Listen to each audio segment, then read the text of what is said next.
ठीक है, अभी जो हमारा चैप्टर चल रहा था वो हमारे पास है रिक्वायरमेंट के ऊपर।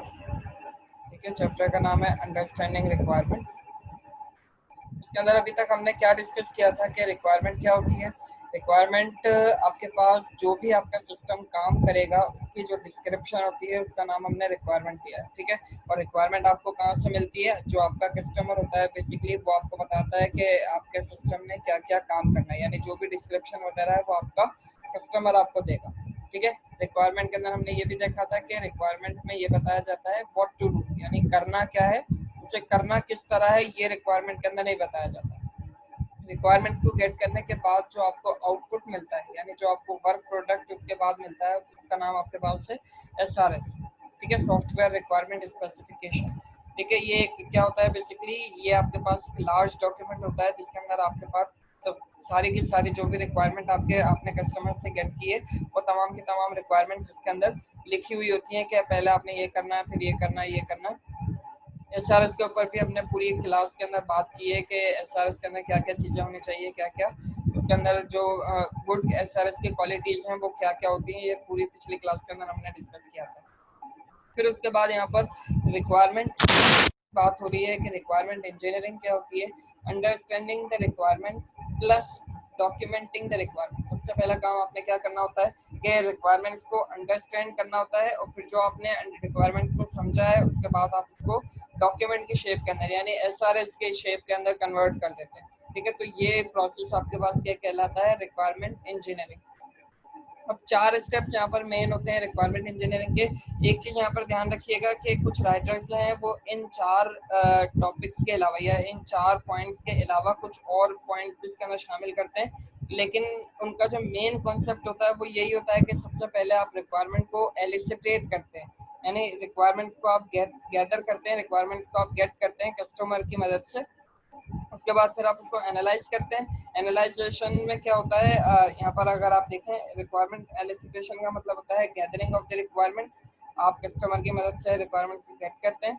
एनालिसिस का मतलब होता है कि आप रिक्वायरमेंट को एक दफ़ा एनालाइज करते हैं, उसको एक दफ़ा दोबारा से रिव्यू करते हैं खुद से कि उसके अंदर कोई ओमिशन तो नहीं है, यानी उसके अंदर कोई कमी तो नहीं है, या उसके अंदर कोई इनकन्सिस्टेंसी तो नहीं है, कोई बात अगर क्लियर नहीं है। इनकन्सिस्टेंसी का मतलब यहाँ पर ये है कि अगर कोई बात क्लियर नहीं है तो उस बात को आप वहाँ पर अपने कस्टमर से दोबारा कांटेक्ट करके उसको क्लियर करवाएंगे। तो रिक्वायरमेंट एनालिसिस के अंदर आप अपने रिक्वायरमेंट्स को एनालाइज करते हैं कि कोई चीज़ उसमें क्लियर नहीं है तो हम क्लियर करवा लें, या अगर कोई चीज़ कम है तो हम उसको पूरा कर लें, ताकि जो भी हमारे डेवलपर्स वगैरह हैं उनको बाद में प्रॉब्लम ना हो। फिर इसके बाद आप रिक्वायरमेंट को डॉक्यूमेंट की शेप के अंदर लेकर आते हैं, यानी ये दोनों स्टेप जब आप कर लेते हैं उसके बाद फिर आप SRS को बनाना शुरू करते हैं थर्ड स्टेप के अंदर, रिक्वायरमेंट डॉक्यूमेंटेशन के अंदर। आखिर के अंदर आप रिक्वायरमेंट जब आप अपने SRS पूरा बना लेते हैं उसके बाद आप रिक्वायरमेंट का रिव्यू करवाते हैं, यानी आप SRS का रिव्यू करवाते हैं अपने कस्टमर को, ताकि अगर इसके अंदर कोई चीज़ रह गई हो इन तीनों स्टेप्स के बाद तब वो पूरी हो जाए, उसकी क्वालिटी हम और ज़्यादा इम्प्रूव कर सकें। ठीक है, तो ये 4 स्टेप्स आपके पास होते हैं। कुछ राइटर्स इनके अलावा कुछ अलग से स्टेप्स भी इसके अंदर ऐड करवाते हैं, और ये राइटर टू राइटर थोड़े से चेंज है, लेकिन उनका जो मेन सिनेरियो होता है, मेन कॉन्सेप्ट होता है वो यही होता है कि रिक्वायरमेंट को गेट किया जाता है, फिर उसको एनालाइज किया जाता है, डॉक्यूमेंट की शेप दी जाती है, फिर आखिर में उसको रिव्यू किया जाता है। तो ये आपके पास है रिक्वायरमेंट इंजीनियरिंग के 4 स्टेप्स। ठीक है, होपफुली यहाँ तक सबको क्लियर होगा। ये चैप्टर इंतहा इंपॉर्टेंट है क्योंकि रिक्वायरमेंट जो है हमारा एक मेन टास्क होता है जब आप एक सॉफ्टवेयर को डेवलप करने जा रहे होते हैं। अगर रिक्वायरमेंट सही से क्लियर नहीं है, आप चाहे कितने भी अच्छे डेवलपर हैं, आपका काम कभी भी एक्सेप्टेबल नहीं होगा। आपने क्योंकि रिक्वायरमेंट सही तरीके से गेट नहीं किए, तो अब जो भी आपका वर्क प्रोडक्ट बनेगा वो आपकी कस्टमर की रिक्वायरमेंट के हिसाब से नहीं होगा, तो फिर आपके पास जो काम है वो खराब ही होगा, वो आपका वर्क प्रोडक्ट सही कंसिडर नहीं किया जाएगा। ठीक है, उसके बाद फिर हमने फंक्शनल रिक्वायरमेंट और नॉन फंक्शनल रिक्वायरमेंट का डिफरेंस देखा कि फंक्शनल रिक्वायरमेंट आपके पास कौन सी रिक्वायरमेंट्स होती हैं। फंक्शनल रिक्वायरमेंट्स के अंदर आप ये डिस्क्राइब करते हैं कि आपके सिस्टम ने करना क्या है।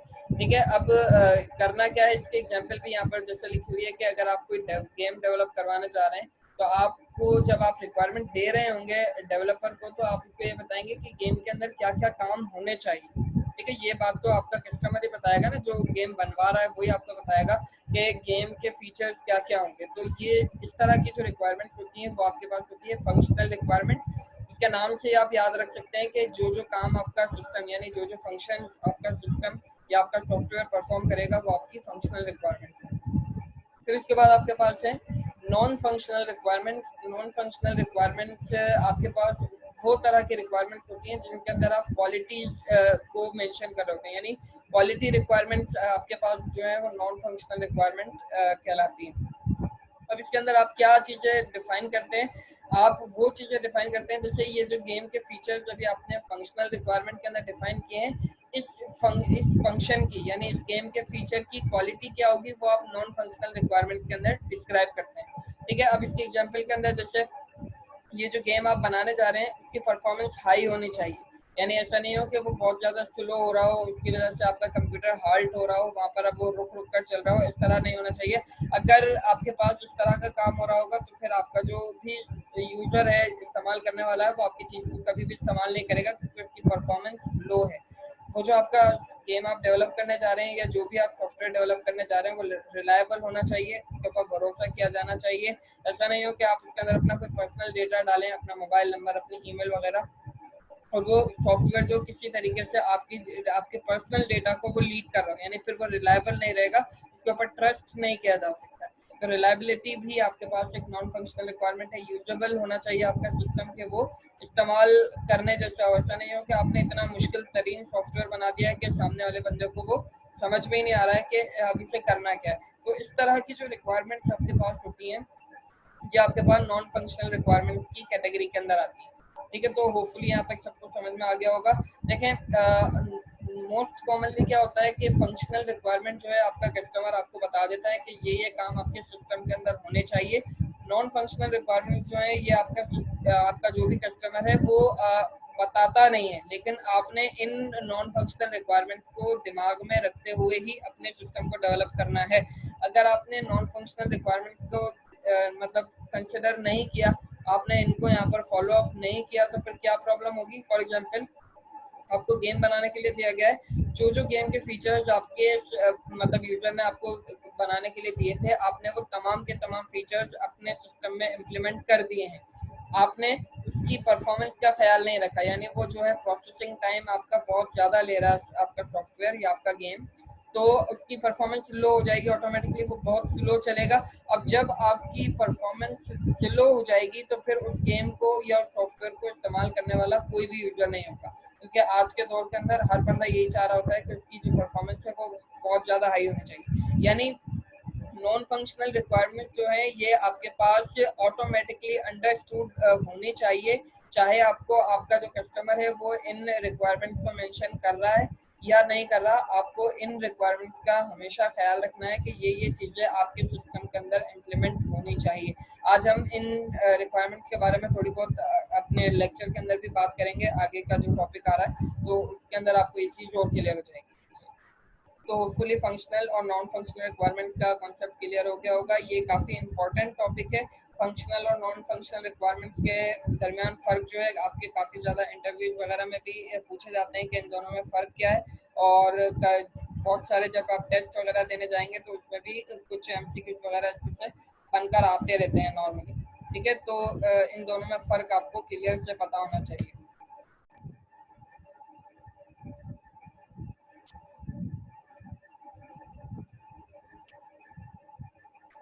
ठीक है, यहाँ पर फिर हम बात कर रहे थे यूजर रिक्वायरमेंट की और सिस्टम रिक्वायरमेंट की। यूजर रिक्वायरमेंट आपके पास दो तरह की रिक्वायरमेंट होती हैं जो आप नॉर्मल बंदों के लिए लिखते हैं, वो बंदे सॉफ्टवेयर की फील्ड के एक्सपर्ट नहीं होते हैं। ठीक है, यूजर रिक्वायरमेंट को लिखते हुए आपने इन चीज़ों को अवॉइड करना है, आप मुश्किल अल्फाज का इस्तेमाल नहीं करेंगे, डिज़ाइन डिटेल्स उसके अंदर नहीं रखेंगे आप, और टेक्निकल टर्म्स यानी जो सॉफ्टवेयर रिलेटेड टर्म्स होती हैं जैसे रिलेशनल डेटाबेस हुआ, SQL हुआ, और मतलब जो भी आपके पास इफ एल्स हो गया, फोर लूप, इस तरह की बातें आप अपने SRS के अंदर नहीं करेंगे। ये टेक्निकल टर्म्स है जो सिर्फ सॉफ्टवेयर की फील्ड का बंदा ही समझ सकता है।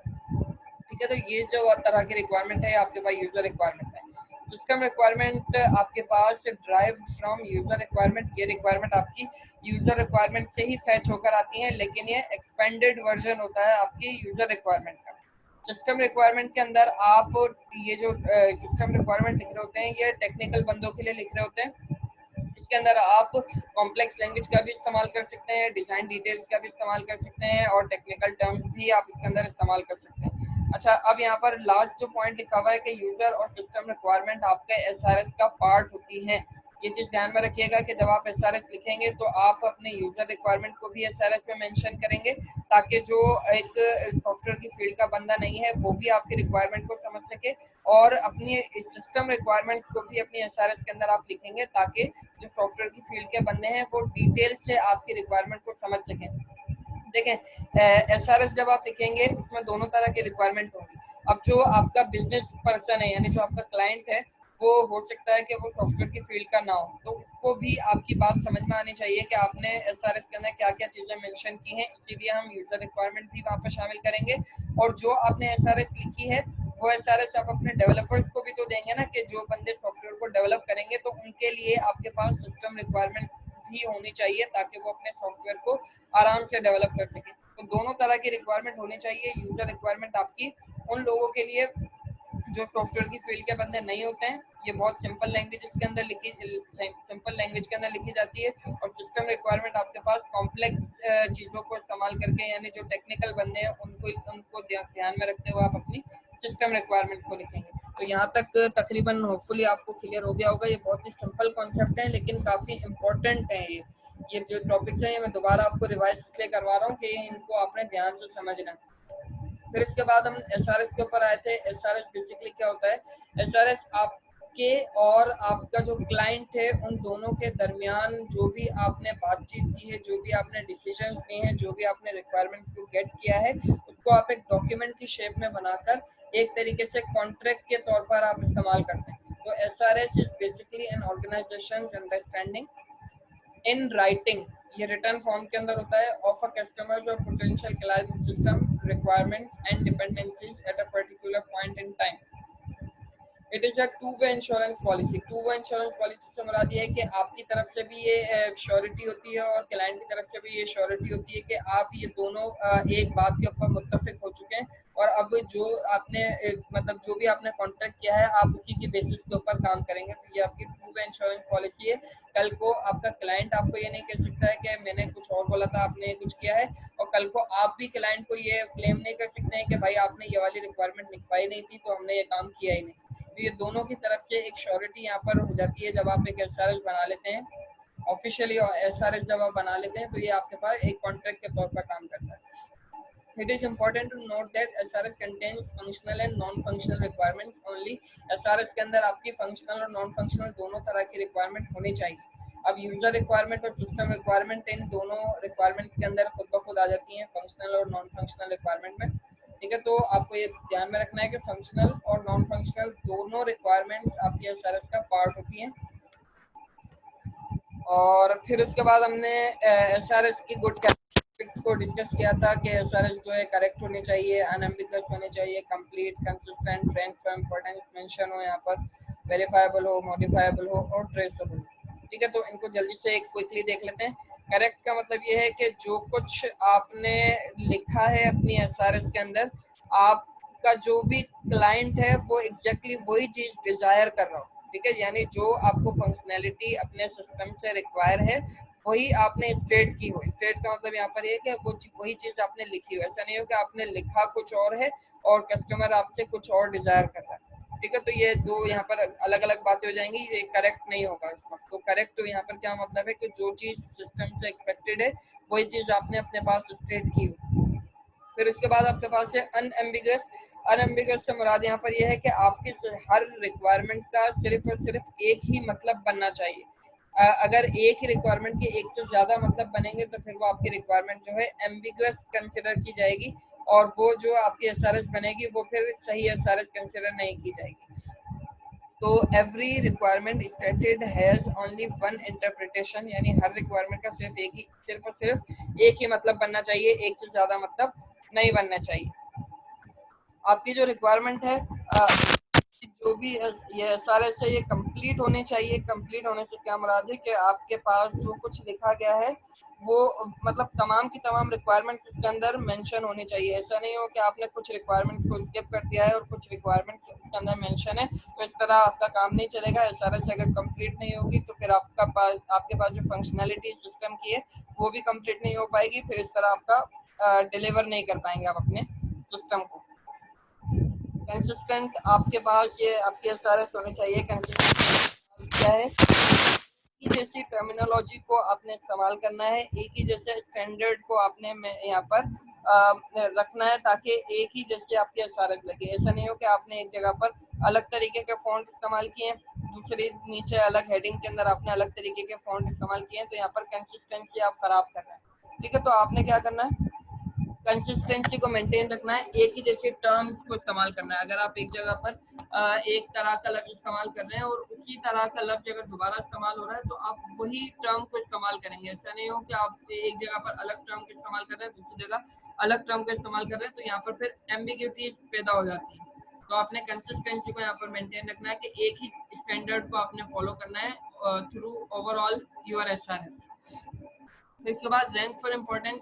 अब कुछ रिक्वायरमेंट्स होती है जो दूसरे रिक्वायरमेंट से ज्यादा इंपॉर्टेंट होती हैं, जो आप चाह रहे होते हैं कि ये जल्द से जल्द आपके सिस्टम के अंदर इम्प्लीमेंट हो जाए।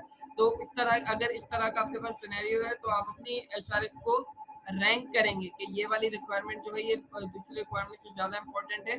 आपको ये मेंशन करना होगा अपनी एसआरएस के अंदर कि ये वाली जो रिक्वायरमेंट है ये ज्यादा इंपॉर्टेंट है, पहले ये इम्प्लीमेंट की जानी चाहिए, बाकी रिक्वायरमेंट इतनी ज्यादा इंपॉर्टेंट नहीं है इसलिए हम उनको बाद में इम्प्लीमेंट करेंगे। वेरीफाइबल आपकी होनी चाहिए एसआरएस। अब इसके अंदर दो चीजें हमने डिस्कस की थी, एक होती है क्वांटिटेटिव रिक्वायरमेंट, एक आपकी होती है क्वालिटेटिव रिक्वायरमेंट। क्वांटिटेटिव रिक्वायरमेंट का इस्तेमाल आपने ज्यादातर कोशिश करके करना है ताकि आपके पास एम्बिग्यूटीज ना हो। अब देखें ये वाली जो रिक्वायरमेंट लिखी हुई है, it should provide the user a fast response. अब यहाँ पर बात तो ये बिल्कुल सही लग रही है अगर पढ़ने में देखा जाए कि आपका जो सिस्टम है वो यूजर को फास्ट रिस्पॉन्स दे, लेकिन यहाँ पर अब एम्बिग्यूटी है। आप जितना भी फास्ट रिस्पॉन्स देंगे उससे ज्यादा फास्ट रिस्पॉन्स हो सकता है। ठीक है ना, आप एक चीज को बहुत ज्यादा फास्ट कर देंगे तो इसका ये मतलब नहीं है कि वो उससे ज्यादा फास्ट हो ही नहीं सकता है।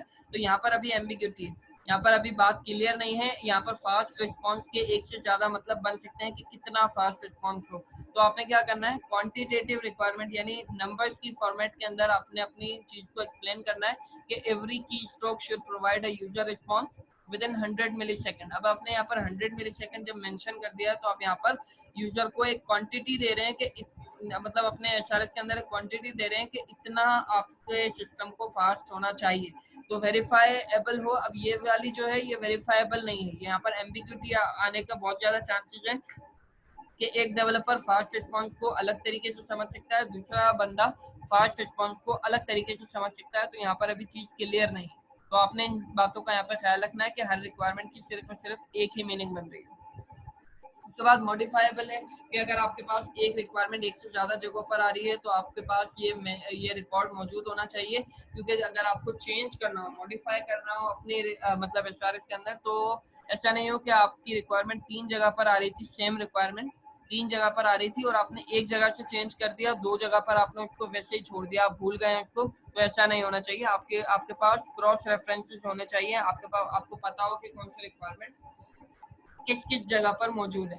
फिर इसके बाद ट्रेसेबल आपकी रिक्वायरमेंट होनी चाहिए। अगर एक रिक्वायरमेंट पेरेंट रिक्वायरमेंट है और उसकी 2 या 3 सब रिक्वायरमेंट बन रही हैं, तो अगर पेरेंट के अंदर कोई चीज चेंज की जाएगी तो फिर उसका इफेक्ट जो है उसके चिल्ड्रन के ऊपर भी पड़ सकता है। तो यहाँ पर आपके पास इस चीज का भी मतलब आपने नोट करके रखना है कि अगर पेरेंट के अंदर कोई चेंज हो रहा है तो इसके हमारे पास ये पर्टिकुलर 3 जो चिल्ड्रन है इनके अंदर क्या इफेक्ट आएगा, तो आपने इस चीज को भी ध्यान में रखना है। ट्रेसेबल का मतलब ये होता है कि origin of each requirement must be clear. Origin का मतलब होता है पेरेंट, यानी वो जो रिक्वायरमेंट है वो किस जगह से आ रही है। ओरिजिन का मतलब होता है उसका बेस क्या है, तो origin of each requirement must be clear. तो आपने इस चीज का ध्यान रखना है। ठीक है, अब